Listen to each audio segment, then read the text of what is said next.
Kun sagantaa BBC Afaan Oromooti. Nu waliin tura.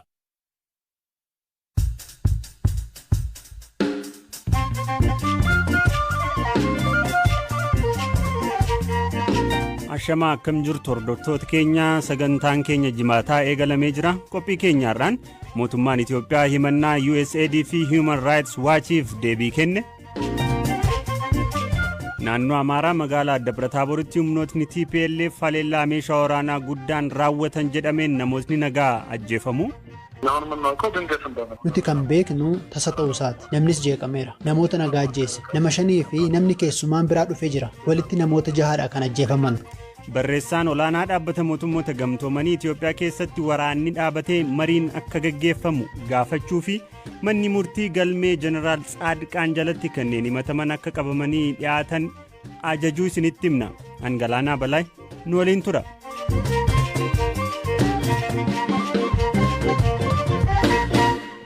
Waajjirri ministeera muummee Itoophiyaa ji'a dhuftu keessa mootummaan Itoophiyaa marii biyyaalessaa qopheessuuf hojjechaa akka jiru beeksise. Press Secretariin waajjirichaa Billanee Siyyum har'a miidiyaaleef ibsa kennan keessatti mootummaan ammallee humnoota TPLF waliin mari'achuuf yaadni jiraachuu ilaalchisee gaaffii miidiyaaleerraa dhiyaateef jalqaba TPLF dhukaasa dhaabuutu irraa eegamaa jedhan. Marii kana waa'illi koo Habtaamuu Xibaboo hordofeera. Anis bilbilaan dubbiseen ture.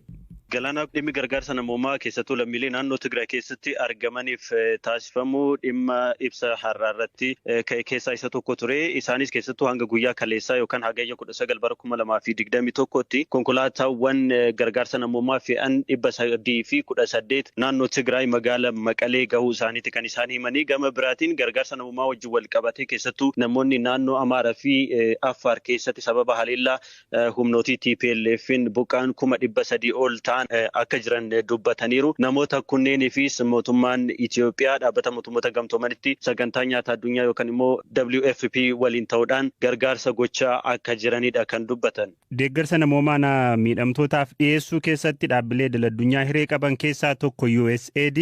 Hooggantuun dhaabbatichaa mootummaan Itoophiyaa deeggarsi namoomaa naannoo Tigraayiif akka hin qaqqabne gama garaagaraan danqaa gochaa jira ibsa jedhu baasanii turani.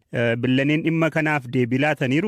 Eeyyeen Galaanaa Samantaa Paawoor dhiyeessiin gargaarsa namoomaa gama lafarraan yookaan immoo gama konkolaataatiin taasifamu akkasumas gama qilleensaan taasifamu mootummaa Itoophiyaatiin danqamaa jiraachuu isaati ibsaarra ganama baasaniin kan isaan dubbatanii. Gama biraatiin immoo naannoo Tigraay keessatti gargaarsi nyaataa yookaan immoo sooranni dhumaa jiraachuu isaati simaniiru. Dhimma kanallee gaafatamanii turan dubbiimtuun waajjira ministeera muummee Billanee Siyyum jechuudha. Isaan kan jedhan komiin kun irra deddeebiidhaan dhiyaachaati kan jiru yookaan itti fufiinsaa dhiyaachaa jira. Haa ta'u malee mootummaan Itoophiyaa konkolaataawwan gargaarsa namoomaa fe'anii gara naannichaa imalaniif haala mijeessaa tureera. Kanas immoo agarsiisaa tureera. Dhaabbileen gargaarsa namoomaatis immoo kana ragaa bahaa jiru waan jedhu kaasaniiru. Haa ta'u malee haala naannichaa wajjin wal qabatee dhimmi nageenyaa dhimma ijoo waan ta'eef sakatta'iinsi itti fufiinsa qabu taasifamaa akka jirudha kan isaan dubbatanii.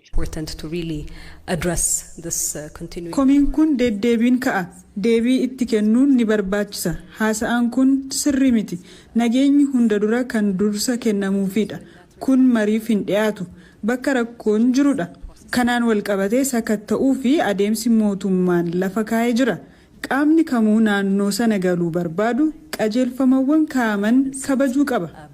Dhimma biraatiin dhaabbatni mirga namoomaaf falmu Human Rights Watch ibsa guyyoota dura baaseen mootummaan Itoophiyaa namoota eenyummaa isaanii irratti xiyyeeffachuudhaan kutaalee biyyattii garaagaraa keessatti seera malee hidhaa jira. Bakki isaan jiran illee kan hin beekamne jiru waan jedhu baasee ture. Ibsa isaa keessatti dhalattoonni Tigraay kutaalee Itoophiyaa adda addaa jiraatan dirqiidhaan bakki isaan jiran akka hin beekamne ta'aa jira waan jedhus kaasa. Dhimma kanaaf deebii laatanii. Eeyyeen gabaasni Human Rights Watch guyyoota lama dura dhimma dhalattoota yookaan immoo namoota sabaan Tigree ta'an ilaalchisee baase dhimma gaazexeessitoota biraa dubbiimtuu waajjira ministeera muummee Billanee Siyyumiif akka gaafitti dhiyaatedha. Dhimma kanarratti deebii wayita laatan tarkaanfiin eenyummaa namoota irratti xiyyeeffatee fudhatamee hin jiru jechuun kan isaan dubbatanii.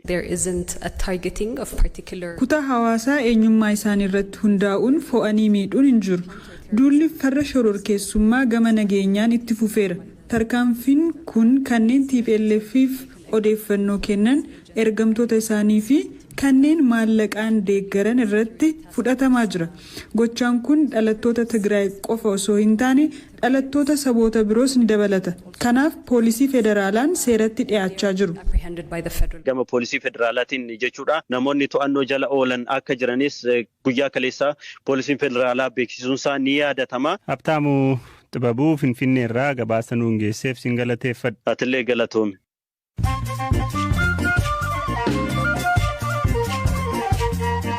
Dhaggeeffattoota keenya gidduutti ammoo odeessaalee gaggabaaboo muraasan isinitti himama. Dhaddachi sadaffaa dhimmoota farra shororkeessummaaf heeraa mana murtii olaanaa federaalaa galmee Leetinant Jeneraal Tsaadiqaan Gabratinsaayee jalatti kanneen himataman akka qabamanii dhiyaatan har'a ajaje. Ajajaan waraanaa duraanii Itoophiyaa fi yeroo ammaa mootummaa irratti fincilan Jeneraal Tsaadiqaan dabalatee namoonni 74 biroo irratti kana dura himanni banamee ture. Akkaatuma kanaan onkoloolessa 3 bara 2014 Jeneraal Tsaadiqaanii fi himatamtootni 54 hin qabamne biroon akka qabamanii dhiyaatan manni murtii ajaja kenneera. Namichi gamoo Koongireesii Ameerikaa Waashingtan DC jiru Kaapitaal Hiil cinaatti boombiidhaan sodaachisee to'annoo jala oole. Namni maqaan isaa Floyd Ray Roosbeerii jedhamu umuriin isaa ganna 49 ta'e erga doorsifni sun dhaga'amee sa'a muraasa booda harka kenne. Poolisiin US Kaapitaal konkolaataa piikaappii taate cinaa Koongireesii daandii gamoo Kaapitaaliif mana murtii olaanaa gidduu dhaabee ture waliin haasaa ture. Namni kun kaayyoon isaa maal akka ta'e hin beekamne. Taphataan kubbaa miilaa biyyaalessaa garee dargaggoota Afgaanistaan Kaabulitti xiyyaara US irraa kufuun du'e. Aangawoonni Afgaanistaan akka mirkaneessanitti dargaggoon taphataa kubbaa miilaa guddattootaa kun xiyyaara waraanaa US yaabbachuun baqachuuf yaala wayita jiru buufata xiyyaaraa Kaabulitti kufee du'ee jedhan.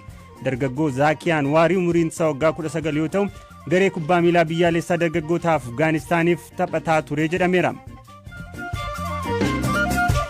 Kaaba Yugaandaa aanaa Morotoo jedhamtutti poolisiin namoota nyaata aadaa naannichaa chaapatii jedhamu waan akka qiixxaa nama heddumminaan bitu adamsuu eegale. Sababni immoo namootni baay'isanii bitan kun saamtota loonii bosona keessatti dhokataniif geessaa jiru ka jedhudha. Odeessaaleen gaggabaaboon haganuma.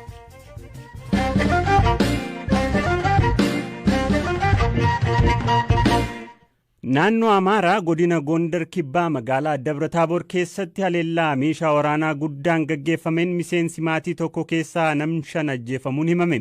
Bulchaa godinichaa akka ta'an obbo Qalamawarq Mihiratee kamisa waaree booda meeshaa waraanaa guddaa garee finciltootaa TPLF irraa dhukaafameen lubbuun namoota nagaa 5 yoo darbu daa'imni tokko dabalatee namootni 2 madaa'uu BBC'tti himaniiru. በዛሬው ዕለት ግን ቡድኑ ደብረ-ታቦርን ለማጥፋት ደብረ-ታቦር ለማውደም ንጹሃንን ለመጉዳት ካለው ፍላጎት gareen kun har'a Dabra-Taaboriin balleessuuf Dabra-Taaboriin miidhuuf namoota nagaa miidhuuf fedha qaburraa ka'ee meeshaalee waraanaa gurguddaa gara magaalaa Dabra-Taaboritti dhukaasuun namoota nagaa ajjeese karaa seerri idil addunyaa hin eeyyamneen namoonni nagaa aarsaa lubbuu akka kaffalan godheera. Humni kun gocha kana raawwachuu isaatiin uummatni miira jeequmsaa keessa akka galu ta'eera. Uummanni naasuu keessa galeera. Lammiilee nagaan xiyyeeffannoo haleellaawwan meeshaa waraanaa gurguddoo ta'an yeroo du'an yeroo argu uummanni nahuun kan nama dinqu miti. Uummanni manaa bahee of baraaruuf socho'aa ture. Booda karaa adda addaan hojiin uummata tasgabbeessuu hojjetamee bakka jiranitti akka deebi'an gochuuf yaalameera. Xiyyeeffannoon haleellaawwan kanaa hospitaalota kan biraan bakka baankiiwwan jiran naannoo ganda duwwaa tokkooti. Tokko naannoo ganda duwwaa tokkoo mana jireenyaa lammiilee nagaarra qubate. Namoonni baay'een miidhaan irra gaheera. Mana isaanii keessa ka turan lubbuun isaanii darbeera. Ragaa hanga ammaa qabnuun miseensi maatii haga 5 ta'an lubbuun isaanii darbeera. Jiraataan magaalaa Dabra-Taaboor obbo Xigaabuu Taammiruu dhukaasni meeshaalee gurguddaa 4 magaalicha irratti raawwatamuu dhagahuu BBC'tti himanii namni balaa kanaan du'e 6dha jedhu. Bakka ani jirurraa fageenya kiiloomeetira 1 irratti sana dura sagaleen dhukaasaa meeshaa waraanaa guddaa ture. Akka tasaa baanee yeroo laallu sagalee guddaatu ture. Ani ijaan argeera. Awwaara guddaatu ture. Naannoo madaanalamii jalaa bahee halaalarra argine. Har'a Dabra-Taaboritti ayyaanni Dabra-Taaboor Yesuus ni kabajama.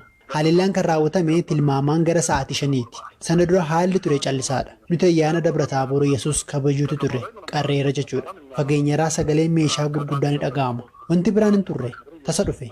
Nuti kan beeknu tasa ta'uu isaati. Namnis jeeqameera. Namoota nagaa ajjeese. Nama 5 fi namni keessumaan biraa dhufee jira. Walitti namoota 6 kan ajjeefaman miseensota maatii tokkooti.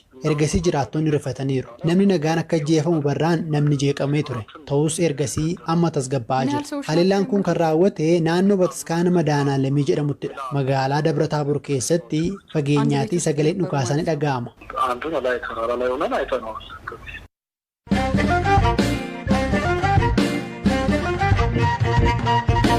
Barreessaa olaanaan dhaabbata biyyoota gamtoomanii Antooniyo Guterres Itoophiyaatti dhukaasni hatattamaan akka dhaabatuuf mariin akka geggeeffamu akkasumas lammiileen miidhaman akka gargaaraman dhaaman.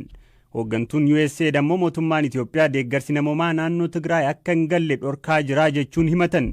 Sagantaan nyaataa addunyaas gargaarsa lammiileef kennuu irratti yaaddoo qabu ibseera. Hamzaa Hussein dabalee isinitti hima. Barreessaa olaanaan dhaabbata biyyoota gamtoomanii Antooniyo Guterres Itoophiyaatti nagaan akka bu'uuf dhukaasni hatattamaan dhaabbate waldhabdeen jiru marii siyaasaan akka furamuuf waamicha taasisan. Guterres haalli gargaarsa namoomaa Itoophiyaa keessa jiru haalaan hamaa akka ta'e ibsuun dhiyeessiin deeggarsa namoomaa danqamuu akka hin qabnee fi tajaajilli uummataa irra deebiin jalqabuu akka qabu gaafatan. Mariin siyaasaa biyyattii keessatti gaggeeffamu kun sababoota waldhabdichaa kan adda baasuu fi hiikuu akka ta'us dhaamaniiru. Humanitarian conditions are hellish. Millions of people are in need. Haalli gargaarsa namoomaa yeroo ammaa Itoophiyaa keessa jiru akkaan hamaadha. Miiliyoononni rakkatanii harka namaa eeggatu. Misoomawwan bu'uuraa barbadaa'aniiru. Keessattuu dhiibbaan dubartoota ragaa jiru kan ibsuuf namatti ulfaatudha. Babal'achuu waraanaa ammoo namoonni hedduun akka hubaman godhaa jira.